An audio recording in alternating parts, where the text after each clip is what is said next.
മാതൃഭൂമിയുടെ അന്താരാഷ്ട്ര അക്ഷരോത്സവം പരിപാടി 2025-ൻ്റെ ഭാഗമായി നടക്കുന്ന നാളികേരത്തിൻ്റെ നാനാർത്ഥങ്ങൾ എന്നുള്ളതിനെക്കുറിച്ചുള്ള ഒരു ചർച്ചയാണ് നമ്മളിവിടെ നടത്തുന്നത്. സാറ് നാളികേരത്തിൻ്റെ വിവിധ ഉൽപ്പന്നങ്ങൾ പ്രൊഡ്യൂസ് ചെയ്യുന്ന ഒരു വലിയ ഇൻഡസ്ട്രിയലിസ്റ്റും ബിസിനസ്മാനുമാണ് ശ്രീ കാമരാജ്. അദ്ദേഹം ശക്തി കൊക്കോ പ്രോഡക്ട്സ് എന്ന് പറഞ്ഞ് പൊള്ളാച്ചിയിൽ ഉള്ള ഒരു ഇൻഡസ്ട്രിയുടെ കോക്കനട്ട് ഇൻഡസ്ട്രിയുടെ ഓണറാണ്. അപ്പം അദ്ദേഹവുമായി നമ്മൾക്കറിയാം പണ്ട് മുതൽക്കേ കേരളം തെങ്ങിൻ്റെ നാടാണ്. കേരളം എന്ന പേര് കേട്ടതിന് തന്നെ നമ്മൾ പറയുന്നത് കേരം കൂടുതലുള്ളത് കൊണ്ട് നമ്മൾ കേരളം എന്നുള്ള പേര് വന്നു എന്നുള്ളതും അതിനൊരു കഥയുണ്ട്. അപ്പോൾ കേരളത്തിൽ ഇത്രയേറെ തെങ്ങുണ്ടായിട്ടും തെങ്ങിൻ്റെ വിവിധ ഉൽപ്പന്നങ്ങൾ എന്തുകൊണ്ടാണ് നമ്മൾ കൂടുതലായിട്ട് ഉണ്ടാക്കാത്തതെന്നും കേരളം രക്ഷപ്പെടാനുള്ള ഏറ്റവും വലിയൊരു മാർഗം തന്നെ നമ്മുടെ മുന്നിലുള്ളപ്പോൾ നമ്മളത് വളരെ നല്ലതായിട്ട് ഉപയോഗിക്കുന്നില്ല എന്നുള്ള ഒരു വസ്തുതയും കൂടെ നിലനിൽക്കുന്ന സാഹചര്യത്തിൽ മറ്റു സംസ്ഥാനങ്ങൾ നമ്മളിപ്പോൾ നോക്കുകയാണെങ്കിൽ 2022-23 കേരളത്തിൽ 7.6 ലക്ഷം ഹെക്ടറാണ് നമ്മൾ തെങ്ങിന് വേണ്ടിയുള്ള ഏറ്റവും കൂടുതൽ കേരളത്തിൽ കൃഷി ചെയ്യുന്ന ഒരു സംരംഭം ഒരു വൃക്ഷം എന്ന് പറയുന്നത് തെങ്ങ് തന്നെയാണ്. അപ്പം ഇത്രയും ഏരിയ തെങ്ങിന് നമുക്കുള്ളപ്പോൾ തെങ്ങിൽ നിന്ന് വിവിധമായ ഉൽപ്പന്നങ്ങൾ ഉണ്ടാക്കുവാനുള്ള ഇൻഡസ്ട്രി നമ്മൾ ഇതുവരെ ഉപയോഗിച്ചിട്ടില്ല എന്നുള്ളത് ഒരു യാഥാർത്ഥ്യമാണ്. അപ്പോൾ നമ്മളെക്കാൾ വളരെ കുറച്ച് ഏരിയ ഉള്ള സംസ്ഥാനങ്ങളായിരുന്നു കർണാടക, തമിഴ്നാട്, ആന്ധ്രാപ്രദേശ് എല്ലാം.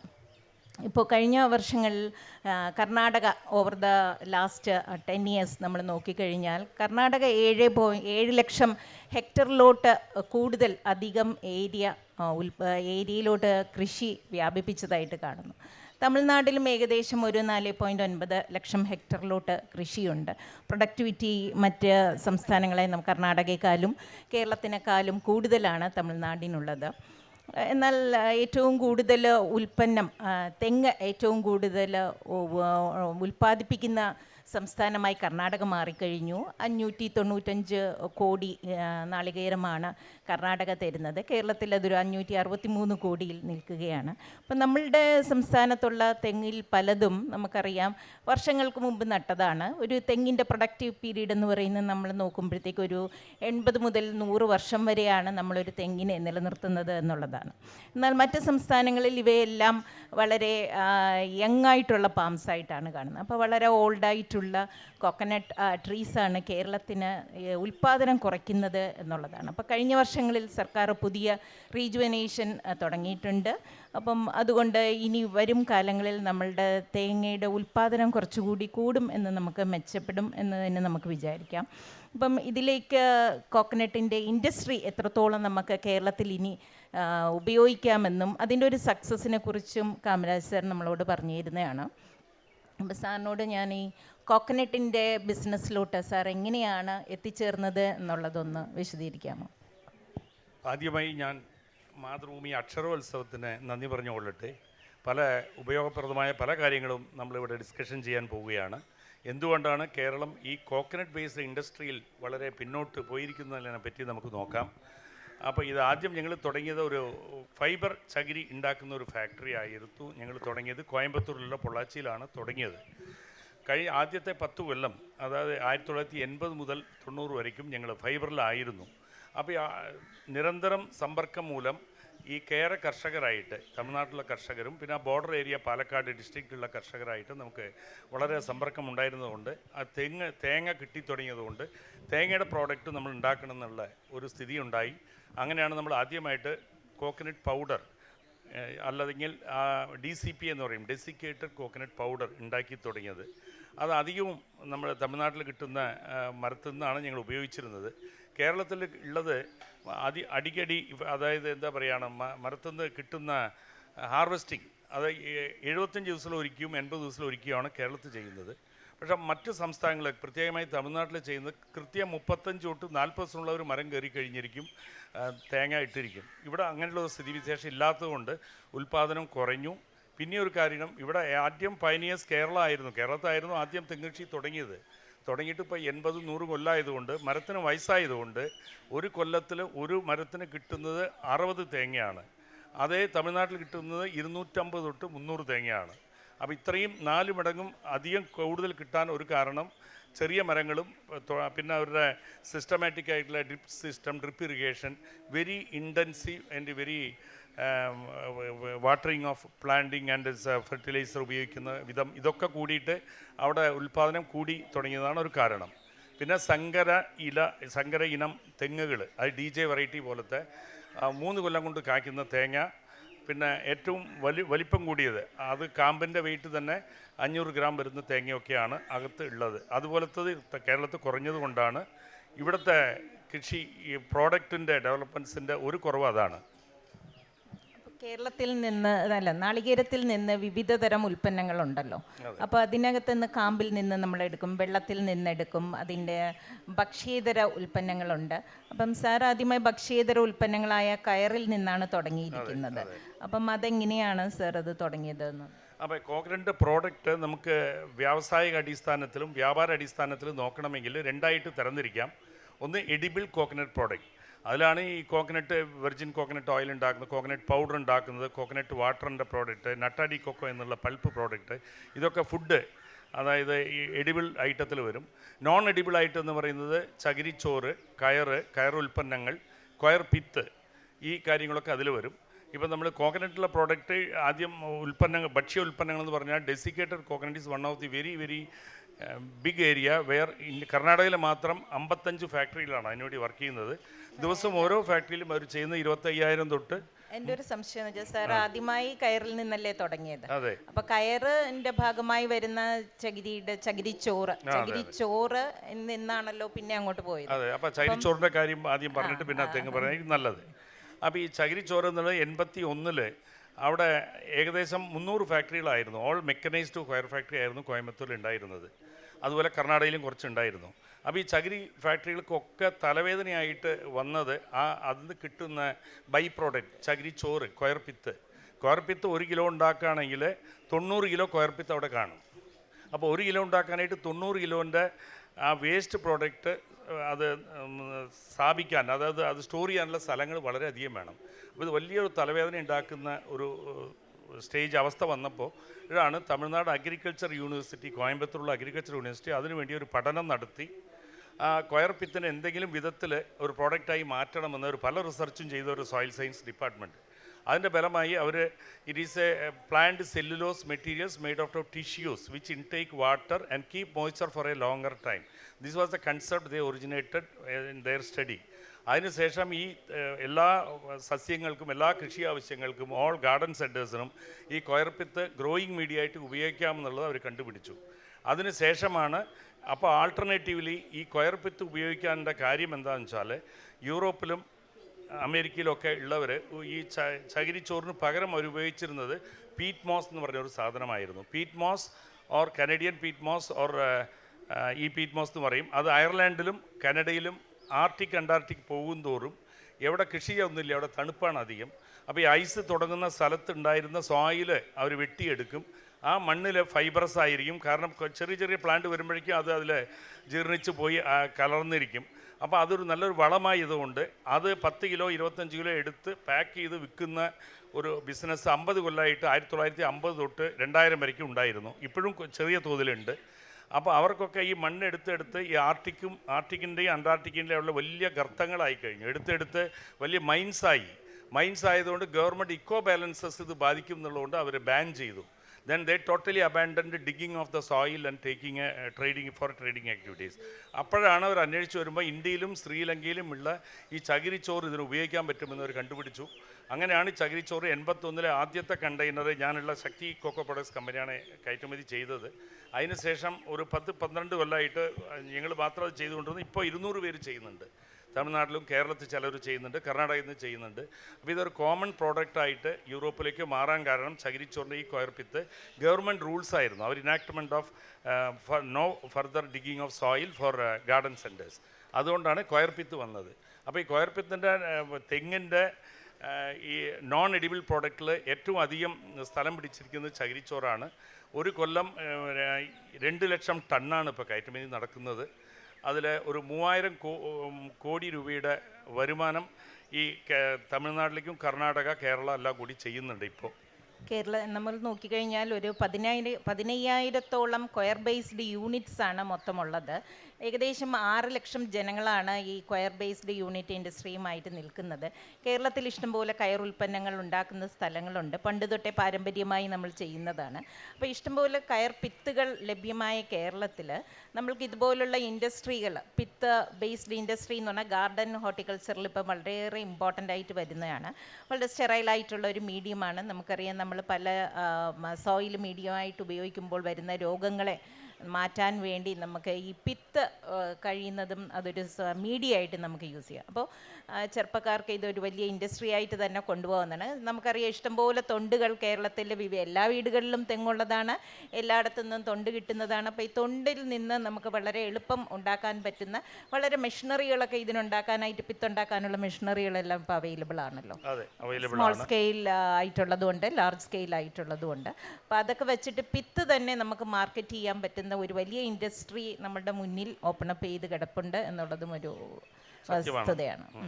അപ്പോൾ ഈ കേരളത്തിൽ ഈ കൃഷി, അതായത് ഇവിടെ ഹോൾഡിങ്സ്, അതായത് കൃഷി സ്ഥലങ്ങൾ, തെങ്ങ് ചെയ്യുന്ന കൃഷികൾ എല്ലാ വീട്ടുപറമ്പിലും 10 തെങ്ങ്, 50 തെങ്ങ്, 25 തെങ്ങനെ ഉണ്ടായിരിക്കുള്ളൂ.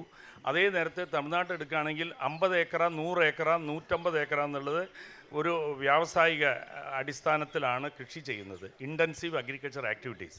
അപ്പോൾ ഒരു സ്ഥലത്ത് 30,000-40,000 തൊണ്ട് എളുപ്പമായി കിട്ടാനുള്ള സാധ്യത ഉള്ള സ്ഥലങ്ങളാണ് ഈ അധികം ഈ കോക്കനട്ട് ഹസ്ക് ഉപയോഗിച്ച് ഉൽപ്പന്നങ്ങൾ ഉണ്ടാക്കുന്നുള്ള ഒരവസ്ഥ വന്നത്. കേരളത്തിൽ അത് കളക്ഷൻ ചെയ്യാനുള്ള ഒരു ബുദ്ധിമുട്ട് ഉണ്ടായിരുന്നു. പിന്നെ കൂടെ തീരദേശം അധികമായതുകൊണ്ട് കേരളത്തിൽ ഈ സോഡിയം ക്ലോറൈഡ് കണ്ടൻസ്, അതായത് ഉപ്പ് സത്ത് അധികം ഉള്ളതുകൊണ്ട് ഇത് കൃഷിയുടെ കുറച്ച് ഓപ്പോസിറ്റായിട്ട് പ്രവർത്തിക്കുന്ന ഒരു സാധനമാണ്. ഫെർട്ടിലിറ്റി നിലനിർത്താൻ കുറച്ച് ബുദ്ധിമുട്ടാണ്. പിന്നെ അത് കഴുകിയിട്ട് ശുദ്ധപ്പെടുത്തിയിട്ട് വേണം അത് ഉപയോഗിക്കണമെങ്കിൽ. അപ്പോൾ ഇങ്ങനെയുള്ള സൗകര്യങ്ങളെ കൊണ്ട് ഈ കർണാടക, തമിഴ്നാടൊക്കെ ഇതിന് മുന്നേറാൻ ഒരു കാരണം വലിയ വലിയ ഹോൾഡിങ്സ്, അഗ്രികൾച്ചർ ആക്ടിവിറ്റീസ് നടത്താൻ പറ്റുന്ന ഒരു കാരണമാണ്. കേരളത്തെ ഏറ്റവും അധികം ജനവാസം ചെറിയൊരു സ്ഥലത്ത് density of population is very high. അതുകൊണ്ട് വലിയ വലിയ ഹോൾഡിങ്സ് ഇല്ലാത്ത ഒരു കാരണമാണ്. അതുകൊണ്ടാണ് കൊയർപിത്ത് ഇവിടെ അത്രയും ഡെവലപ്പ് ആകാത്തത്. ഒരു കൃഷി ഏറ്റവും കൂടുതൽ കമേഴ്സ്യലായിട്ട് നമ്മൾ ചെയ്യുമ്പോൾ അത് ഏറ്റവും കൂടുതൽ പ്രോഫിറ്റബിൾ ആവണമെങ്കിൽ അതൊരു വ്യാവസായിക അടിസ്ഥാനത്തിൽ നമ്മൾ ചെയ്യണം. അത് ചെയ്യുമ്പോൾ ഒരു ലാർജ് സ്കെയിൽ യൂണിറ്റ് തന്നെ ഉണ്ടാവണം എന്നുള്ളതൊരു വാസ്തവമാണ്. അപ്പോൾ നമ്മൾ പല രീതിയിൽ കേരളത്തിൽ ഹോം സ്റ്റെഡ് കൾട്ടിവേഷനാണ് കൂടുതലുള്ളത്, ഏരിയ വളരെ കുറവാണ്. എന്നാലും കേരളത്തിൻ്റെ ഒരു സോഷ്യൽ ബാക്ക്ഗ്രൗണ്ട് നോക്കുമ്പോൾ പ്ലാന്റേഷൻ ക്രോപ്സ് ഏറ്റവും കൂടുതൽ വന്നതുകൊണ്ടാണ് കേരളത്തിന് ഇങ്ങനെ ഒരു ഇക്വാലിറ്റി ഓഫ് സോഷ്യൽ സിസ്റ്റം വന്നത് എന്ന് നമ്മൾ പറയാറുണ്ട്. അപ്പം കേരളത്തിൽ പൊതുവെ പ്ലാന്റേഷൻ ക്രോപ്സിൻ്റെ ഏരിയ കുറഞ്ഞുകൊണ്ട് വരികയാണ്. നമ്മളുടെ ഉൽപ്പന്നത്തിൽ കയറ്റുമതിയിലും ഏറ്റവും കൂടുതൽ പ്ലാന്റേഷൻ ക്രോപ്സിൻ്റെ എക്സ്പോർട്ടിൽ നിന്നാണ് കേരളം ഏറ്റവും കൂടുതൽ വരുമാനം ഉണ്ടാക്കുന്നത്. അപ്പം തെങ്ങ് ഒരു പ്രധാനമായ വിളയായതുകൊണ്ട്, പക്ഷേ നമ്മളതൊരു വലിയ പ്ലാന്റേഷൻ സ്കെയിലിൽ നമ്മളതിനെ കാണാത്തത് കൊണ്ടും ഉള്ള ചില പ്രശ്നങ്ങൾ നമ്മളുടെ ഇടയ്ക്കുണ്ട്. അപ്പോൾ തെങ്ങിനെ ഒരു വലിയ പ്ലാന്റേഷൻ സെക്ടറിൽ ലാർജ് സ്കെയിൽ, ഏത് ക്രോപ്പായാലും അതൊരു ലാർജ് സ്കെയിലിൽ കൾട്ടിവേറ്റ് ചെയ്യുമ്പോഴാണ്, ഇൻറ്റൻസീവായിട്ട് കൾട്ടിവേറ്റ് ചെയ്യുമ്പോഴാണ് അതിനൊരു കൊമേഴ്സ്യൽ ഒരു ബിസിനസ് മൈൻഡ് വരുന്നത്. അപ്പോൾ അതുകൊണ്ട് തെങ്ങിൻ്റെ ഉൽപ്പാദനം കുറച്ചുകൂടെ ഒരു ലാർജ് സ്കെയിലിലാക്കി, പണ്ട് 70കളിൽ വെച്ച് നമ്മൾക്ക് ഇഷ്ടംപോലെ ഏരിയകൾ ലാർജ് സ്കെയിലായിട്ട് തെങ്ങിന് ഉണ്ടായിരുന്നത് ഇപ്പോൾ വളരെ കുറഞ്ഞാണ് വരുന്നത്. അപ്പം ആ ഒരു ലെവലിലോട്ട് നമ്മൾക്ക് വീണ്ടും കുറച്ചുകൂടെ ശ്രദ്ധിക്കേണ്ടതുണ്ട്. അതെ, പറഞ്ഞത് ശരിയാണ്. അതിൽ ഗവൺമെൻറ് കുറേ മുൻകൈ എടുത്തു കഴിഞ്ഞാൽ, ഇത് കുറച്ച് ശ്രദ്ധ കേന്ദ്രീകരിച്ചാൽ ഇതിൽ കുറച്ച് ഇമ്പ്രൂവ് ചെയ്യാൻ സാധിക്കും. ഈ വയസ്സായ മരങ്ങളൊക്കെ മുറിച്ചു മാറ്റി ചെറിയ ഹൈബ്രിഡ് വെറൈറ്റി ഓഫ് തെങ്ങുകൾ വെക്കുകയാണെങ്കിൽ നമുക്ക് ഉൽപ്പാദനം 4 മടങ്ങും 5 മടങ്ങും കൂടുതൽ എന്നുള്ള ഒരു കാര്യം മാത്രമല്ല, പിന്നെ കൃഷിക്കാർ, ചെറുകിട കൃഷിക്കാർ അതൊരു തെങ്ങ് മുറിച്ചു മാറ്റി വേറൊരു തെങ്ങ് വെക്കണമെങ്കിൽ 4,000 തൊട്ട് 5,000 രൂപ ചിലവ് വരുന്ന കാര്യമാണ്.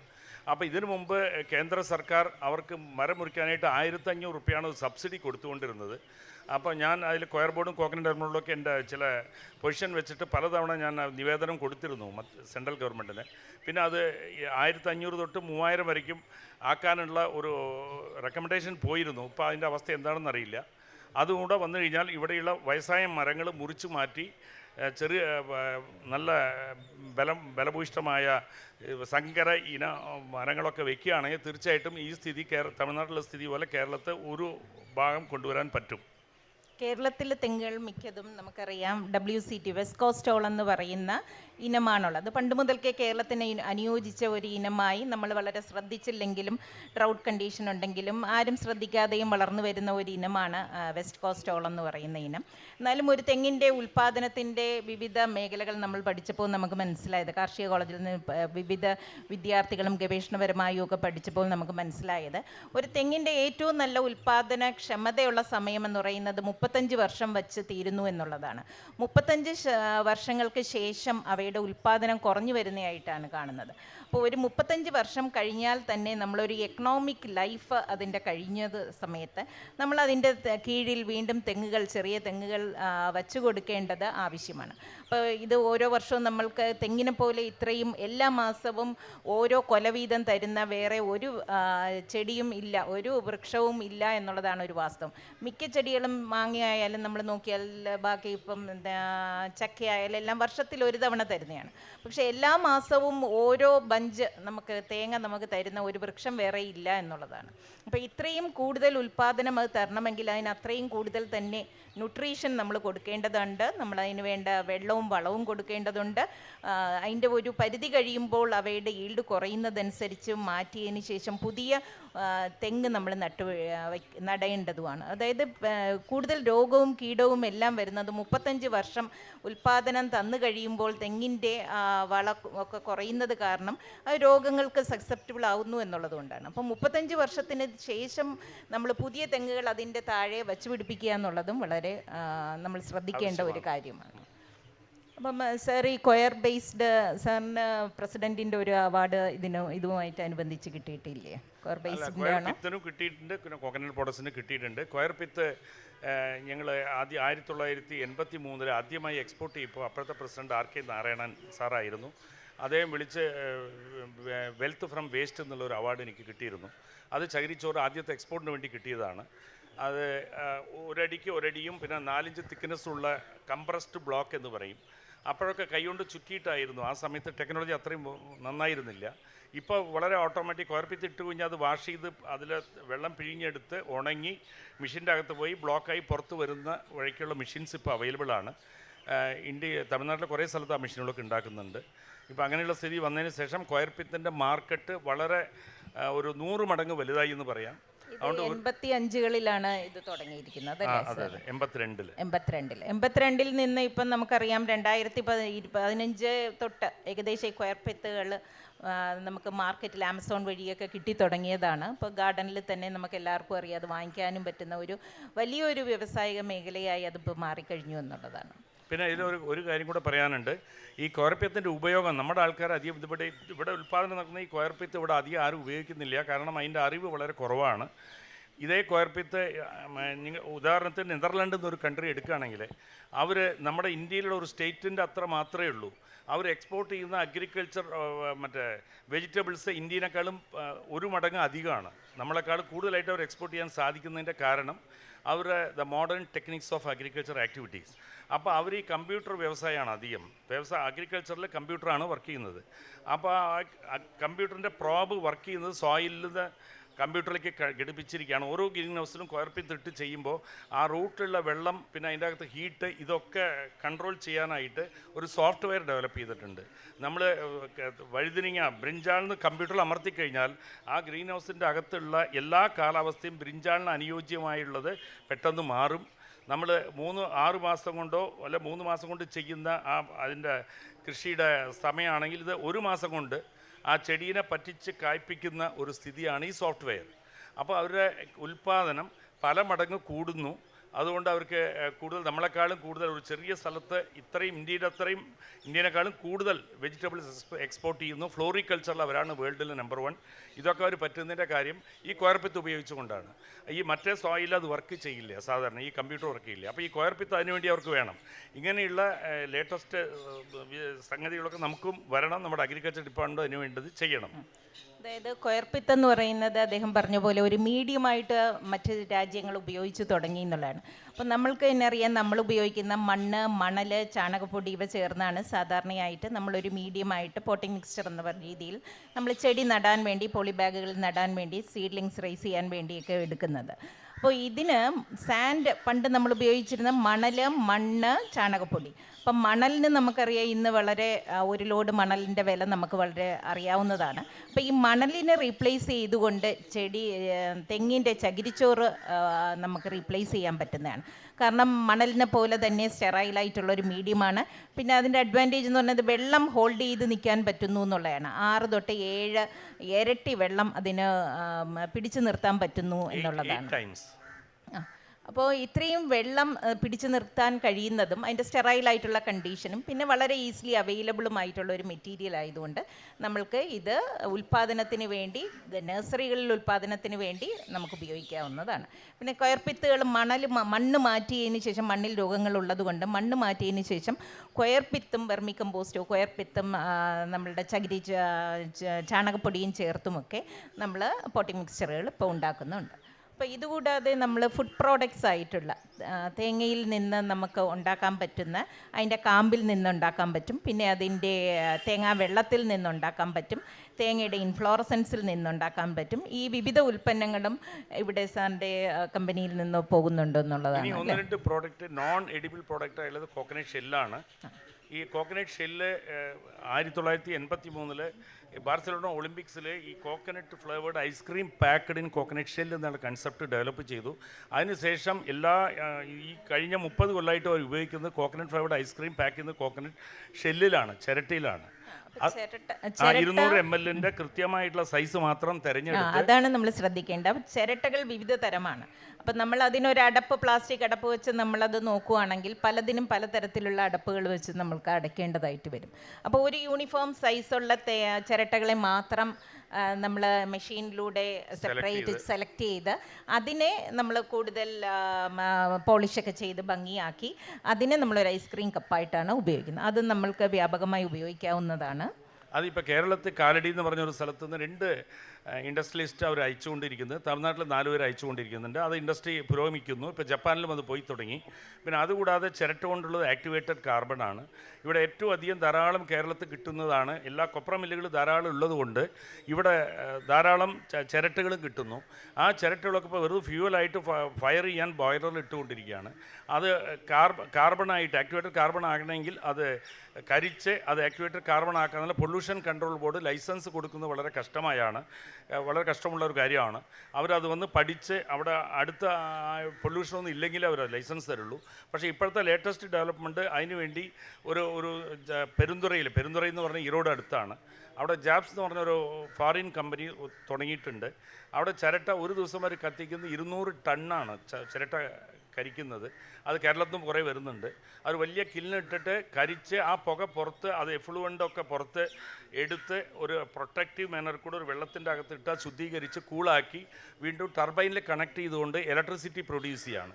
So it becomes a gasifier where the coconut shell is the effluent coming out. അപ്പോൾ ഇപ്പോൾ അങ്ങനെയുള്ള ഒരു പ്ലാന്റ് ആണെങ്കിൽ പൊല്യൂഷൻ കൺട്രോൾ ബോർഡ് എവിടെ വേണമെങ്കിൽ ലൈസൻസ് തരുന്നതായിരിക്കും.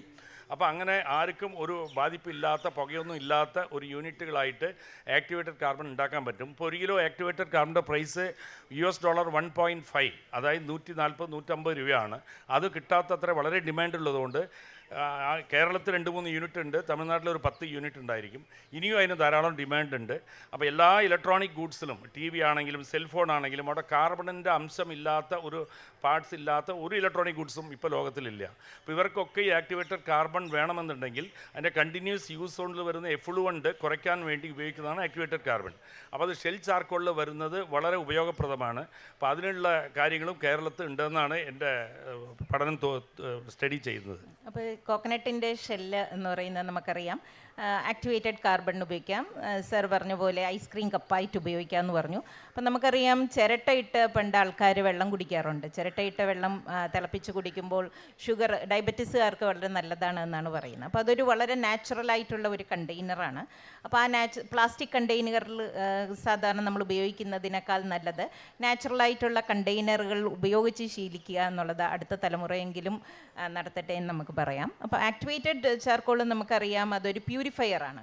അപ്പോൾ ഇത് പ്യൂരിഫയറായിട്ട് നമ്മൾ പല സ്ഥലങ്ങളിലും ഇത് ഉപയോഗിക്കുന്നുണ്ട്. കൺട്രോൾഡ് കണ്ടീഷൻസ്, ഓക്സിജൻ്റെ കൺട്രോൾഡ് കണ്ടീഷൻസിലാണ് നമ്മൾ ആക്ടിവേറ്റഡ് ചാർക്കോൾ ഉണ്ടാകുന്നത്. അതും വളരെ ഒരു വലിയ ബിസിനസ്സാണ്. വലിയ വലിയ കമ്പനികൾ അതിൽ ആക്ടിവേറ്റഡ് ചാർക്കോൾ ഉൽപ്പാദിപ്പിക്കുന്നുണ്ട്. കൂടാതെ ഷെൽ പൗഡറുകൾ, അതായത് കോക്കനട്ടിൻ്റെ ഷെല്ലിനെ പൊടിച്ച് പൗഡറാക്കിയും വിവിധ ആവശ്യങ്ങൾക്ക് വേണ്ടി ഉപയോഗിക്കുന്ന സ്ഥലങ്ങളും ഉണ്ട്.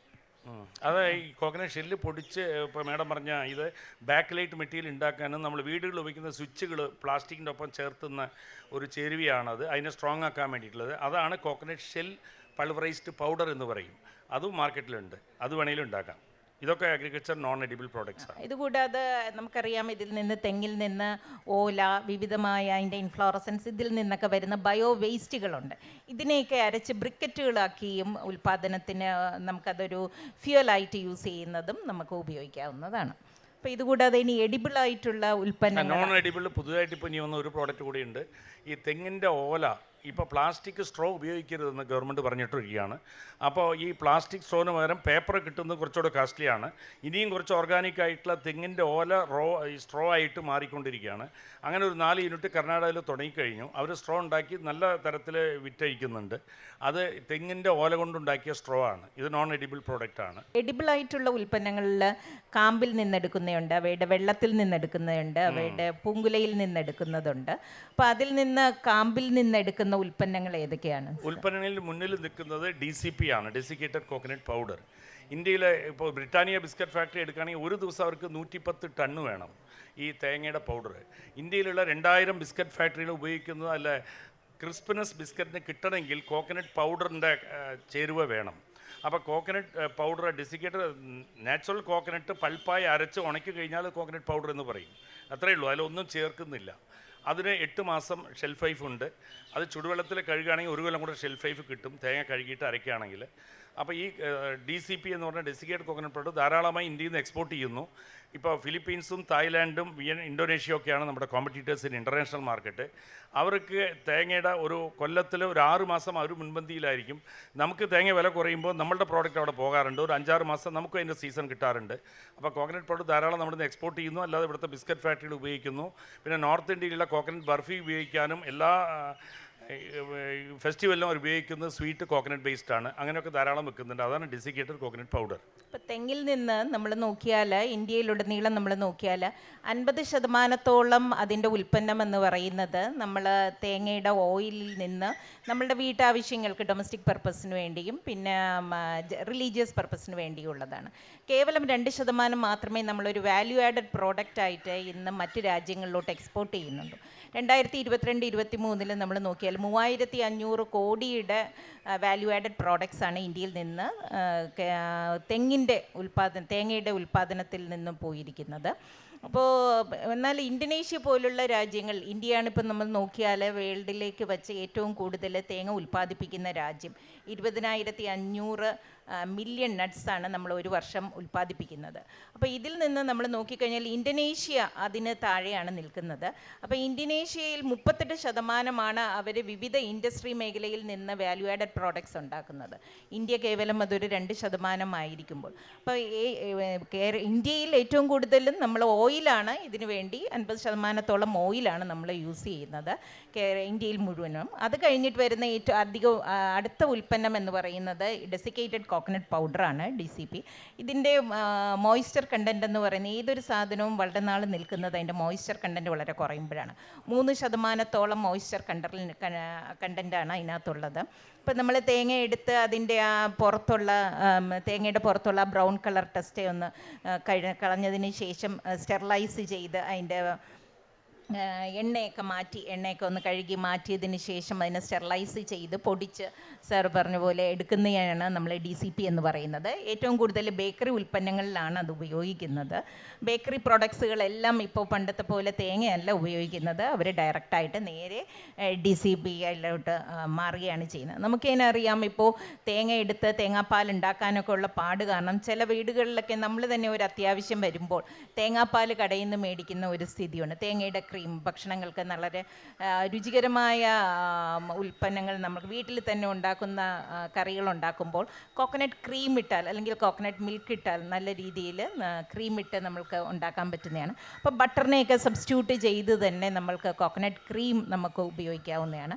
അപ്പം അങ്ങനെ വിവിധ ഉൽപ്പന്നങ്ങളായ സ്കിംഡ് മിൽക്ക്, നമ്മൾ കോക്കനട്ട് ക്രീം, കോക്കനട്ട് മിൽക്ക് ഇതെല്ലാം അവിടെ ഉൽപ്പാദിപ്പിക്കുന്നില്ലേ? ഉൽപ്പാദിപ്പിക്കുന്നുണ്ട്. കോക്കനട്ട് മിൽക്ക് ഉള്ളത് ഇപ്പോൾ ഇൻ്റർനാഷണൽ മാർക്കറ്റിൽ പോപ്പുലർ ആയിട്ടുള്ള കോക്കനട്ട് മിൽക്ക് എന്ന് പറയുന്നത് 24% ഫാറ്റ് കണ്ടൻസ്, പിന്നെ 18% ഫാറ്റ് കണ്ടൻസ്, 15%. ഇപ്പോൾ ഇന്ത്യയിലൊക്കെ അത് ഉപയോഗിക്കുന്നത് 15 to 18% ഉള്ള ഫാറ്റ് കണ്ടൻസ് ഉള്ളതാണ്.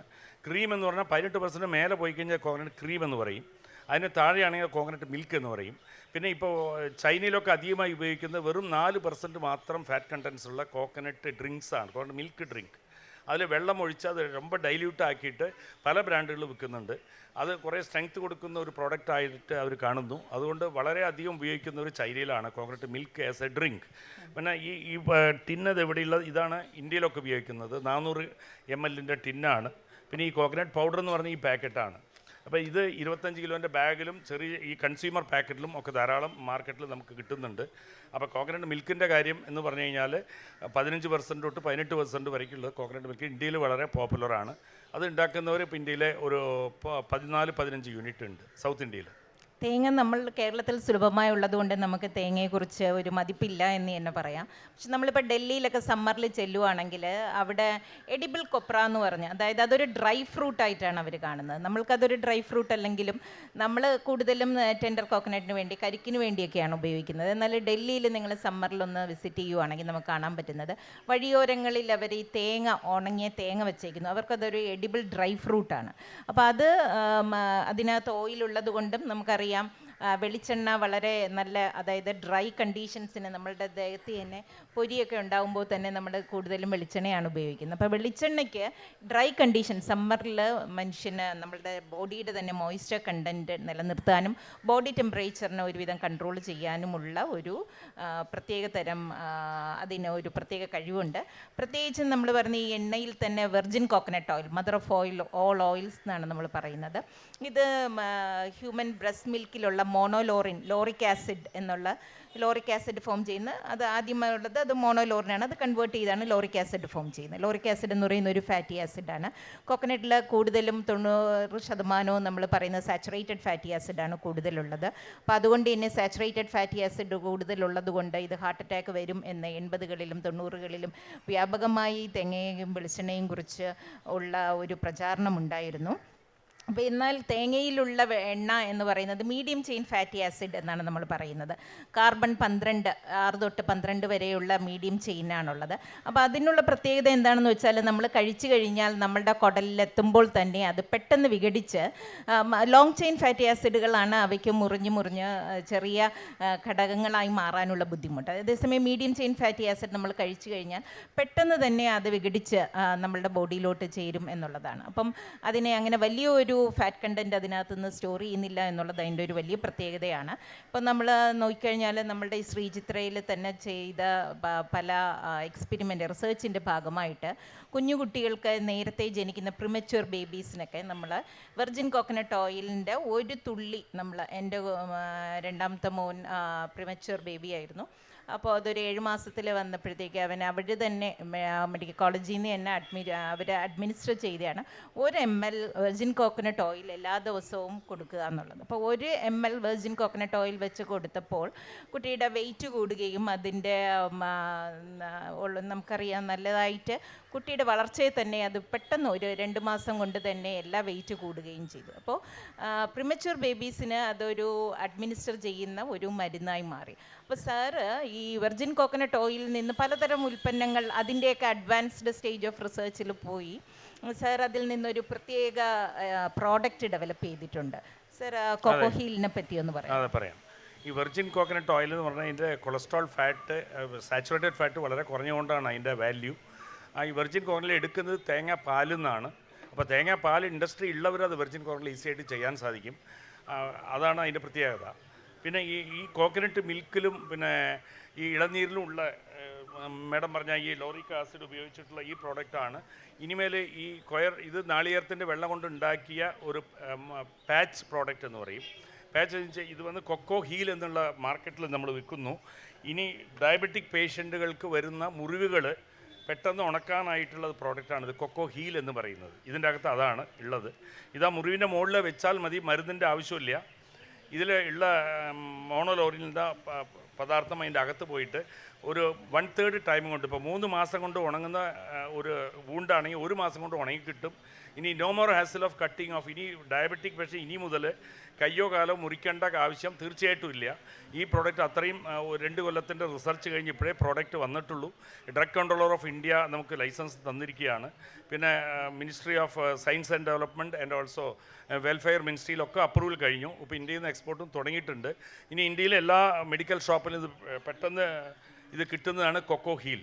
ഇനി ഡയബറ്റിക് പേഷ്യൻറ്റിന് എന്ത് മുറിയിലും ഗാംഗ്രീൻ വൂണ്ടടക്കം ഇത് പെട്ടെന്ന് ഉണങ്ങാവുന്ന, ഇത് ഇളനീരും തേങ്ങ വെള്ളത്തുകൊണ്ട് ഉണ്ടാക്കിയതാണ്. മെച്ചോർഡ് കോക്കനട്ട് വാട്ടറിൽ കൾച്ചർ എടുത്ത് അതിൽ ഇതിൻ്റെ ഇൻഫ്യൂസ് ചെയ്താണ്, മോണറിൽ ഇൻഫ്യൂസ് ചെയ്താണ് ഈ പ്രോഡക്റ്റ് ഉണ്ടാക്കുന്നത്. അതുകൊണ്ട് ഇളനീരെ വേണം നിർബന്ധമില്ല. കോക്കനട്ട് മിൽക്കുന്നത് ഉണ്ടാക്കാം, മെച്ചൂർഡ് കോക്കനട്ട് വാട്ടർ കൊണ്ട് ഉണ്ടാക്കാം. ഇത് ലോകത്ത് ആദ്യമായി നമ്മളാണ് ഇന്ത്യയിൽ, അത് നമ്മുടെ കോയമ്പത്തൂരുള്ള ശക്തി കൊക്കോ പ്രൊഡക്ട്സാണ് കണ്ടുപിടിച്ചിരിക്കുന്നത്. അതിന് പ്രസിഡന്റ് അവാർഡും പ്രൈം മിനിസ്റ്ററിൻ്റെ പല കാര്യങ്ങളും നമുക്ക് പത്രികകളും സർട്ടിഫിക്കറ്റും ഒക്കെ കിട്ടിയിട്ടുമുണ്ട്. ഇത് സാറിൻ്റെ മകൻ MS ഇൻ ഇൻഡസ്ട്രിയൽ ടെക്നോളജി അല്ലേ? അമേരിക്കയിൽ പുള്ളി നടത്തിയ ഒരു ഗവേഷണത്തിൻ്റെ ഭാഗമായി അത് ഇവിടെ വന്ന് ഒരു ഫൈനൽ പ്രോഡക്റ്റ് ആയിട്ട് മാറുകയായിരുന്നു. അപ്പോൾ അത് ഇവർ ചെയ്ത് എന്താണെന്ന് വെച്ചാൽ കോക്കനട്ടിലുള്ളതാണ് നമ്മൾ ഐസൊലേറ്റ് ചെയ്യുമ്പോഴത്തേക്കും നമുക്ക് അറിയാവുന്നത്. വെർജിൻ കോക്കനട്ട് ഓയിൽ പലതരത്തിൽ നമുക്ക് ഉണ്ടാക്കാം. അതായത് തേങ്ങാപ്പാൽ കാച്ചിയാണ് പണ്ട് തൊട്ടേ നമ്മൾ ട്രഡീഷണലായിട്ട് നമ്മൾ ഉണ്ടാക്കുന്നത്.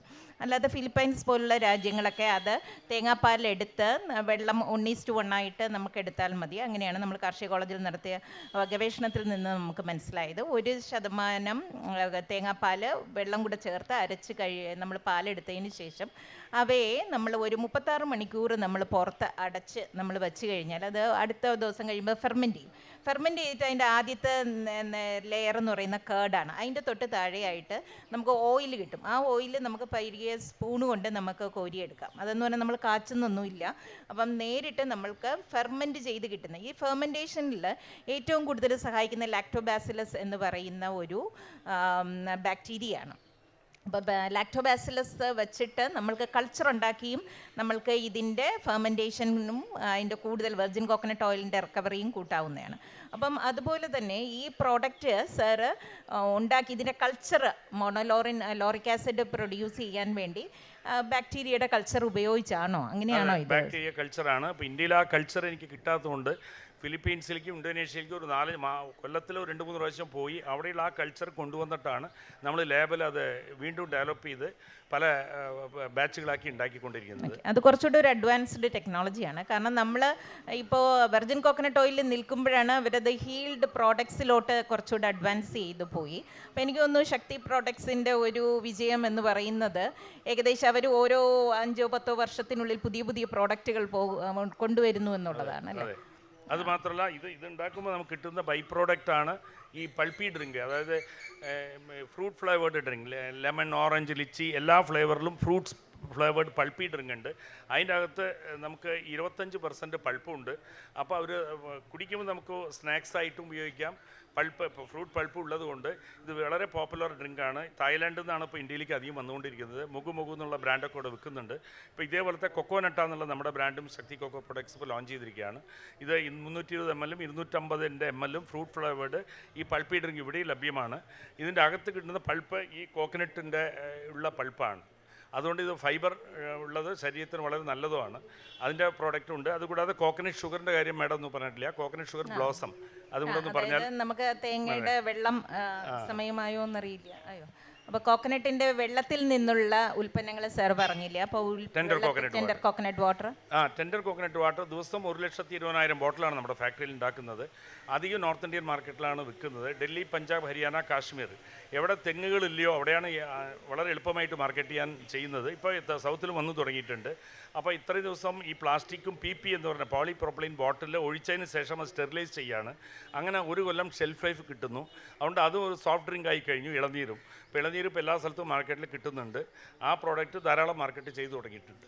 ഇളനീര് എന്ന് പറയുന്ന മറ്റ് രാജ്യങ്ങളിൽ ഒരു സ്പോർട്സ് ഡ്രിങ്ക് ആയിട്ടാണ്. നമ്മളെ കുട്ടികൾ കൊക്കക്കോളയും പെപ്സിയും കുടിക്കുമ്പോൾ വളരെ സുലഭമായുള്ള തേങ്ങാവെള്ളം നമ്മൾ വെട്ടി എല്ലാ ദിവസവും കളയുകയാണ് രാവിലെ ചെയ്യുന്നത്. അതിനകത്ത് നിന്നുള്ള ന്യൂട്രിയൻസ് എന്ന് പറയുന്നത് പൊട്ടാസ്യം, മിനറൽസ് എല്ലാം അതിനകത്തുള്ളതാണ്. അപ്പോൾ ഇതൊന്നും നമ്മൾ ഉപയോഗിക്കാതെ നമ്മൾ വെറുതെ കളയുകയാണ് ചെയ്യുന്നത്. ഈ തേങ്ങാവെള്ളം തന്നെ നമ്മൾക്ക് എടുത്ത് ഉപയോഗിക്കാവുന്നതാണ്. നമ്മൾ ഇപ്പം ചരിത്രം തന്നെ നോക്കിയാൽ നിങ്ങൾക്ക് അറിയുമെന്ന് അറിയത്തില്ല, ഹിറ്റ്ലർ പണ്ട് ജർമ്മനിയിൽ വാർ നടന്നപ്പോഴത്തേക്ക് അവിടുത്തെ ആൾക്കാരുടെ രക്തം പോയപ്പോഴത്തേക്ക് രക്തത്തിന് പകരം അവർ കുത്തിവെച്ചത് തേങ്ങാവെള്ളമാണ് എന്നുള്ളതാണ്. അതായത് ബ്ലഡിൻ്റെ അതേ ഐസോട്ടോണിക് സൊല്യൂഷനാണ് തേങ്ങാവെള്ളത്തിനും ഉള്ളത് എന്നുള്ളതാണ്. ആ മിനറൽസിൻ്റെ അതേ കോമ്പോസിഷൻ തന്നെയാണ് തേങ്ങാവെള്ളത്തിനും ഉള്ളത് എന്നുള്ളതാണ്. അതുപോലെ തന്നെ ആൾക്കാർക്ക് ഡീഹൈഡ്രേഷൻ വരുമ്പോഴും നമ്മൾ ഏറ്റവും കൂടുതൽ ഓറൽ റീഹൈഡ്രേഷനും നമ്മൾ തേങ്ങാവെള്ളം നമുക്ക് ഉപയോഗിക്കാവുന്നതാണ്. അപ്പോൾ തേങ്ങാവെള്ളത്തിൻ്റെ ഒരു പ്രത്യേകത എന്ന് വെച്ചാൽ അതിനകത്ത് 2% മാത്രമേ അതിനകത്ത് ഷുഗർ ഉള്ളൂ എന്നുള്ളതാണ്. അപ്പോൾ അത് നാച്ചുറലായിട്ട് പ്രിസർവ് ചെയ്യുമ്പോൾ നമ്മൾ ചിലപ്പോൾ ഞാൻ ട്രെയിനിലൊക്കെ മേടിച്ച് കുടിച്ചിട്ടുണ്ട്. അപ്പോൾ എനിക്കതിനൊരു വലിയ ഒരു ടേസ്റ്റ്. പിന്നെ അത് ടെട്രാ പാക്കിലൊക്കെ നമ്മൾ വരുമ്പോൾ ഇതിനകത്ത് പെട്ടെന്ന് അണുക്കൾ വരാനുള്ള സാധ്യതയുണ്ട്. ഒരു ഇപ്പോൾ ടെട്രാ പാക്കിനുള്ളിൽ എന്താണ് എങ്ങനെയാണ് ഇരിക്കുന്നത് എന്ന് നമുക്ക് കാണാൻ പറ്റില്ല. കുറച്ചുകൂടെ ഒരു ട്രാൻസ്പാരൻ്റ് ആയിട്ടുള്ള ബോട്ടിലാണെങ്കിൽ നമുക്കത് കേടുണ്ടോ, അതിനകത്ത് ഒരു ടർബിഡിറ്റിയൊക്കെ വരുമ്പോൾ നമുക്ക് മനസ്സിലാവും ഒരുപക്ഷെ അത് കേടായിട്ടുണ്ട് എന്നുള്ളത്. അപ്പോൾ അതുകൊണ്ട് അതിൻ്റെ രുചി വെച്ചിട്ടൊന്നും ചിലപ്പോൾ നമുക്കതിനെ അതിൻ്റെ ക്വാളിറ്റിയും തിരിച്ചറിയാൻ പറ്റത്തില്ല. അപ്പോൾ കുറച്ചുകൂടെ ഒരു പലറ്റബിൾ ആയിട്ടുള്ള നമുക്ക് കുടിക്കാൻ പറ്റുന്ന ഒരു ഇതെന്ന് പറയുന്ന 5-6% അതിനകത്തൊരു ഷുഗർ കണ്ടൻറ്റ് ഉണ്ടാവേണ്ടത് എന്നുള്ളതാണ്. അപ്പം നാച്ചുറലായിട്ടുള്ള കോക്കനട്ട് വാട്ടർ ആണോ സർ ചെയ്യുന്നത്, അതോ അതിനകത്ത് വല്ല അഡീഷൻ ആയിട്ട് ഷുഗർ? അതിൽ രണ്ട് വിധമുണ്ട്. ഇപ്പോൾ ഇൻ്റർനാഷണൽ മാർക്കറ്റിൽ തായ്ലാൻഡിൽ നിന്നും ഇന്തോനേഷ്യ നിന്നും കയറ്റി പോകുന്നത് മെച്ചുവേർഡ് കോക്കനട്ട് വാട്ടർ, കൊപ്ര മില്ലിൽ നിന്ന് കിട്ടുന്ന വെള്ളം, ഒഴുകി പോകുന്ന വെള്ളം എടുത്തുകൊണ്ട് ഡീഫാറ്റ് ചെയ്ത് അവർ പാക്ക് ചെയ്യുന്നതാണ് കോക്കനട്ട് വാട്ടർ എന്ന് പറയുന്ന ഒരു മാർക്കറ്റ് ചെയ്യുന്നത്. ഞങ്ങളുണ്ടാക്കുന്നത് ടെൻഡർ കോക്കനട്ട് വാട്ടറാണ്. ഇതിനുവേണ്ടി മാത്രം വളർത്തുന്ന തേങ്ങകളിൽ നിന്ന് ആ ടെൻഡർ കോക്കനട്ട് വാട്ടർ മാത്രം എടുത്തിട്ടാണ് പാക്ക് ചെയ്യുന്നത്. അപ്പോൾ ഇതിൻ്റെ pH വാല്യൂയും അതിൻ്റെ pH വാല്യൂ ഒക്കെ ഡിഫറെൻ്റ് ആണ്. കോക്കനട്ട് വാട്ടറിൽ നമ്മൾ ഏകദേശം 7-8% വരെ ഷുഗർ ഉള്ളത് കൊണ്ട് നമ്മൾക്ക് ടെൻഡർ കോക്കനട്ട് വാട്ടർ മധുരമുള്ളതാണ്. കാരണം എന്താണെന്ന് വെച്ചാൽ 7 മാസത്തിലാണ് ഏറ്റവും കൂടുതൽ മധുരമുള്ള തേങ്ങാവെള്ളം നമുക്ക്, കരിക്ക് വെള്ളം നമുക്ക് കിട്ടുന്നത്. അത് മെച്ചുവർ ആകുമ്പോഴാണ് അതിൻ്റെ ഷുഗർ കണ്ടൻറ്റ് കുറയുന്നത്. അപ്പോൾ സാർ ടെൻഡർ കോക്കനട്ടിലാണ് ചെയ്യുന്നത്. അത് ചെയ്യുന്നുണ്ട്. പിന്നെ അതേ ക്യാനിൽ ഇപ്പോൾ ഫോറിനേഴ്സ് അധികം ചോദിക്കുന്നത് ഇവിടുന്ന് എക്സ്പോർട്ട് അതിന് ധാരാളം സാധ്യതകളുണ്ട്. ഇപ്പോൾ ഈ പ്ലാസ്റ്റിക് ബോട്ടിൽ നിന്നും ടെട്രാ പാക്കിൽ നിന്നും മാറിയിട്ട് അവർക്ക് അലുമിനിയം ക്യാനിൽ വേണം. അപ്പോൾ അലുമിനിയം ക്യാൻ ഉണ്ടാക്കുന്ന ഫാക്ടറികൾ ഇപ്പോൾ ഇല്ല. ഇന്ത്യയിൽ കൊക്കക്കോല, പെപ്സിയൊക്കെ ഉപയോഗിക്കുന്ന ഇമ്പോർട്ടഡ് അലുമിനിയം ക്യാനാണ്. ഇപ്പോൾ അലുമിനിയം ക്യാൻ ഇപ്പോൾ കൊണ്ടുവരാനുള്ള സാധ്യതകൾ തെളിഞ്ഞു വന്നിരിക്കുകയാണ്. ഇപ്പോൾ ശ്രീലങ്കയിൽ വലിയൊരു ഫാക്ടറി, അവിടുത്തെ ക്രിക്കറ്റ് ടീം ക്യാപ്റ്റൻ മുത്തയ്യ മുരളീധരൻ്റെ ഫാക്ടറിയാണ്. അദ്ദേഹം അവിടുന്ന് ഇപ്പോൾ മൈസൂരിലൊരു ഫാക്ടറി തുടങ്ങുകയാണ്. 2000 crore ഇൻവെസ്റ്റ്മെൻറ്റിലാണ് അത് തുടങ്ങുന്നത്. ആ ഫാക്ടറി വന്നു കഴിഞ്ഞാൽ അലുമിനിയം ക്യാൻ ഇന്ത്യയിൽ ധാരാളമായി അടുത്ത ഏപ്രിൽ തൊട്ട് ഫാക്ടറി തുടങ്ങുന്നുണ്ട്. അങ്ങനെ ഒരു സാധ്യത തെളിഞ്ഞു വന്നിരിക്കുകയാണ്. അവർ പ്രൊഡക്ഷൻ അടുത്ത മാർച്ച് തൊട്ട് തുടങ്ങുകയാണ്. നമ്മൾ ഇപ്പോഴേ ബുക്ക് ചെയ്ത് കഴിഞ്ഞു, ഒരു 10 ലക്ഷം ക്യാൻ ഇമ്മീഡിയറ്റ് ആയിട്ട് വേണമെന്നുള്ളത്. അപ്പോൾ ആ ക്യാനിൽ അലുമിനിയം ക്യാൻ ആ കൂടി 10 ഗ്രാം വെയിറ്റേ ഉള്ളൂ. അത് സ്റ്റാക്കബിൾ ക്വാളിറ്റി ഉണ്ടാകണമെങ്കിൽ അതിൻ്റെ അകത്ത് നൈട്രജൻ ഫ്ലഷിങ് വേണം. അത് ക്യാൻ സ്ട്രോങ് ആകാനായിട്ട് ഗ്യാസ് അതിൻ്റെ മുകളിലുള്ള ഒരു 10 mm ഹെഡ് സ്പേസിൽ ഗ്യാസ് ഡ്രോപ്പ് ചെയ്യും. അത് ലിക്വിഡ് നൈട്രജൻ ഡ്രോപ്പിംഗ് സിസ്റ്റം എന്ന് പറയും. ആ സിസ്റ്റമൊക്കെ അമേരിക്കയിൽ നിന്നാണ് നമുക്ക് വരുന്നത്. ആ സിസ്റ്റം ഡ്രോപ്പ് ചെയ്ത് അത് ക്യാൻ സ്ട്രോങ് ആക്കി കഴിഞ്ഞാൽ, അത് സീം ചെയ്ത് കഴിഞ്ഞാൽ അത് മാർക്കറ്റിൽ എത്തുന്നതായിരിക്കും. അത് മിക്കവാറും അടുത്ത മാസം തൊട്ട് ആ പ്രോഡക്റ്റും വരുന്നുണ്ട്. നൈട്രജൻ ഗ്യാസ് ഫില്ലിംഗ് നമ്മൾ ചെയ്യുന്നത്. ഇനി നമുക്ക് അതിൻ്റെ തെങ്ങിൻ്റെ പൂങ്കുലയിൽ നിന്നുള്ള ഉൽപ്പാദനമാണ്. അപ്പോൾ അതിനുള്ള ഏറ്റവും നല്ല ഉൽപ്പന്നം എന്ന് പറയുന്ന നീരയാണ്. നമ്മൾക്കറിയാം അത് പുളിച്ച് കഴിയുമ്പോൾ കള്ളാവുന്നതും പിന്നെ അതിൽ നിന്ന് ആൽക്കഹോൾ എക്സ്ട്രാക്ട് ചെയ്യാൻ പറ്റുന്നതും. നീര് തന്നെ നമ്മൾ വളരെ റിഫ്രഷിംഗ് ആയിട്ടുള്ള ഡ്രിങ്കാണ്. നമ്മൾക്കത് ഇപ്പോഴും മാർക്കറ്റ് ചെയ്യാൻ പറ്റിയിട്ടില്ല എക്സൈസിൻ്റെ ചില പ്രശ്നങ്ങൾ കാരണം. അപ്പോൾ അതൊരു സോഫ്റ്റ് ഡ്രിങ്ക് പോലെ വരാനായിട്ട് ഇനിയും സാധിച്ചിട്ടില്ല എന്നുള്ളതാണ്. എന്നാലും കേരള കാർഷിക സർവകലാശാല വളരെ ലിമിറ്റഡ് ആയിട്ട് ഒരു കൊമേഴ്സ്യൽ സ്കെയിലിൽ കൊടുക്കാതെ പബ്ലിക് സെക്ടറിലുള്ള കാർഷിക സർവകലാശാല നീര പാറ്റൻറ്റ് ചെയ്ത് പ്രൊഡ്യൂസ് ചെയ്യുന്നുണ്ട്. അപ്പം അതിനെ വറ്റിച്ച് എടുക്കുന്ന ഷുഗറാണ് എനിക്ക് തോന്നുന്നു നമ്മളിവിടെ കാണിച്ചിരിക്കുന്നത്. ഇതാണ് കോക്കനട്ട് ഷുഗർ. 1 കിലോ ഇത് 400 ഗ്രാമാണ്. പിന്നെ സ്റ്റിക് സാച്ചറ്റ് എന്ന് പറയും. ഒരു കാപ്പി ഒരു ചായക്കുള്ളതെന്ന് 25 പീസുള്ളത് ഒരു ബോക്സിൽ കാണും. അങ്ങനെയുള്ള സ്റ്റിക് സാച്ചറ്റും വന്നു കഴിഞ്ഞു. ഇതിൽ ലോ ഗ്ലൈസിമിക് ഇൻഡെക്സ് ആയതുകൊണ്ട് ഡയബറ്റിക് പേഷ്യൻറ്റും ഒരു ലിമിറ്റഡ് ആയിട്ട് ഇത് കഴിക്കാം, ഷുഗർ കയറാതെ ശരീരത്തിലേക്ക്. അതുകൊണ്ട് അത്രയും നല്ല കാര്യങ്ങളാണ്. ഇത് കോക്കനട്ട് ബ്ലോസം മരത്തിൻ്റെ പൂക്കുലയിൽ നിന്ന് മറ്റേ അത് ഡ്രിപ്പ് ആയിക്കൊണ്ടിരിക്കുന്നത് കളക്ട് ചെയ്ത് താഴെ കൊണ്ടുവന്ന് ഉടനെ 1 മണിക്കൂർ കൊണ്ട് ചൂടാക്കി കഴിഞ്ഞാൽ, ഈ നീര ചൂടാക്കി കഴിഞ്ഞാൽ അത് ഉടനെ ഈ കോക്കനട്ട് ഷുഗറായി മാറുന്നു. വേറെ ഒന്നും അതിൽ ചേരുവയില്ല. അതുകൊണ്ട് ഇത് വളരെ ആരോഗ്യത്തിന് വളരെ നല്ലൊരു കാര്യമാണ് coconut sugar. It is A very common in market now days in India, Tamil Nadu and Kerala. കേരളത്തിൻ്റെ ഏകദേശം എല്ലാ ഉൽപ്പന്നങ്ങളും നമ്മൾ പറഞ്ഞു കഴിഞ്ഞു. അപ്പോൾ കേരളത്തിൽ മാതൃകയാക്കാൻ പറ്റുന്ന ഒരു ബിസിനസ്സുമാണ്. നമുക്ക് സാറ് പൊള്ളാച്ചിയിലാണ് ഇതൊരു ബിസിനസ് തുടങ്ങുന്നത്. കേരളത്തിൽ ഇങ്ങനെ ഒരു സംരംഭം സാറിന് തുടങ്ങാൻ പറ്റുമോ? തീർച്ചയായിട്ടും സാധ്യതകളുണ്ട്. പിന്നെ ഇവിടെ തുടങ്ങുകയാണെങ്കിൽ കോക്കനട്ട് ഡെവലപ്മെൻറ്റിനോട് 25% സബ്സിഡി കൊടുക്കുന്നുണ്ട്. അത് വുമൻ എൻ്റർപ്രനർ ആണെങ്കിൽ 35% കൊടുക്കുന്നുണ്ട്. അപ്പോൾ ഗവൺമെൻറ് സൈഡിൽ നിന്ന് എല്ലാ സപ്പോർട്ടുള്ളതുകൊണ്ട് ഇവിടെ ഉള്ളവരെ അത് തുടങ്ങാൻ സാങ്കേതിക വിദ്യ മാത്രം അറിഞ്ഞാൽ മതി. കോക്കനട്ട് ഡെവലപ്മെൻറ്റ് ബോർഡിൽ നിങ്ങൾ അപ്ലൈ ചെയ്താൽ നിങ്ങളെ കൊണ്ടുപോയി അവിടെ ഒരു മാസം അല്ലെങ്കിൽ 15 ദിവസം ഇൻഹൗസ് ട്രെയിനിങ് കൊടുക്കുന്നുണ്ട്. ട്രെയിനിങ് കൊടുത്ത് നിങ്ങൾക്ക് സ്റ്റൈപ്പൻറ്റും കൊടുത്ത് നിങ്ങൾ പോയി ഇൻഡസ്ട്രി തുടങ്ങിക്കോളൂ എന്നുള്ള ഒരു സംരംഭങ്ങളൊക്കെ കുറേ വന്നു തുടങ്ങി. അതുകൊണ്ട് ഇപ്പോഴുള്ള ചെറുപ്പക്കാർ തീർച്ചയായിട്ടും കോക്കനട്ട് ഡെവലപ്മെൻറ്റിനെ സമീപിച്ചാൽ നിങ്ങൾക്ക് എല്ലാവിധ സഹായങ്ങളും പിന്നെ നിങ്ങൾ ഇതിന് ഫൈനാൻഷ്യലായിട്ടുള്ള ഹെൽപ്പും പിന്നെ ലോൺ കിട്ടാനുള്ള സാധ്യതകളും അവർ റെക്കമെൻഡ് ചെയ്ത് ലോൺ വാങ്ങിച്ചു തരും. പിന്നെ 25 തൊട്ട് 35% ഫ്രീ സബ്സിഡി ഉണ്ട്. അതുകൊണ്ട് ഇവിടെ ധാരാളം ഇൻഡസ്ട്രി വരാനുള്ള സാധ്യതകൾ ധാരാളം ഉണ്ട്. യങ് എൻ്റർപ്രൂണേഴ്സിന് നമ്മൾക്ക് ഏറ്റവും കൂടുതൽ ഉപയോഗിക്കാൻ പറ്റുന്നതാണ്. അതായത് ചെറുപ്പക്കാർ ജോലിയില്ല എന്ന് പറഞ്ഞ് നടക്കുന്നതിന് പകരം നിങ്ങൾക്ക് ഒരു സ്റ്റാർട്ടപ്പ്, അതായത് ഈ കോക്കനട്ട് പ്രോഡക്ട്സിൽ വിവിധ ഉൽപ്പന്നങ്ങൾ വച്ചിട്ട് നമുക്ക് തുടങ്ങാവുന്നതാണ്. അപ്പോൾ പലരിൽ നിന്നും നമ്മൾ കളക്ട് ചെയ്ത് ഇന്ന് ആൾക്കാർ വീട്ടിൽ തന്നെ ഈ തൊണ്ടെന്ത് ചെയ്യണം, തേങ്ങയുടെ ചിരട്ട എന്ത് ചെയ്യണം എന്ന് പറഞ്ഞ് വളരെ വിഷമിച്ച് നിൽക്കുന്ന ഒരു സാഹചര്യത്തിൽ നിങ്ങൾക്കൊരു കോപ്പറേറ്റീവ് ആയിട്ട് ചേർന്നിട്ട് നിങ്ങൾക്കൊരു യൂണിറ്റ് കുറച്ച് പേര് ചേർന്നിട്ട് ഒരു എൻ്റർപ്രൈസ് ആയിട്ട് തുടങ്ങാവുന്നതാണ്. കോക്കനട്ട് ഡെവലപ്മെൻറ്റ് ബോർഡ് ഇതിന് വേണ്ട എല്ലാ മാർഗ്ഗനിർദ്ദേശങ്ങളും തരുന്നുണ്ട്. ടെക്നോളജി മിഷൻ ഓൺ കോക്കനട്ട് എന്ന് പറഞ്ഞ് വളരെ പണ്ട് തൊട്ടേ തുടങ്ങി ഇപ്പോഴും വിവിധ ഉൽപ്പന്നങ്ങൾ ഉണ്ടാക്കി പല കേന്ദ്ര സർക്കാർ സ്ഥാപനങ്ങളിൽ നിന്നും അല്ലാതെ പ്രൈവറ്റ് സ്ഥാപനങ്ങളിൽ നിന്നും പല രീതിയിലുള്ള ടെക്നോളജികൾ ഡെവലപ്പ് ചെയ്ത് ഇന്ന് കോക്കനട്ട് ഡെവലപ്മെൻറ്റ് ബോർഡിൻ്റെ കീഴിൽ ലഭ്യമാണ്. അപ്പോൾ ഇതെല്ലാം നമുക്ക് ഉപയോഗിച്ച് അവർ 25% സബ്സിഡി തരുന്നുണ്ട്.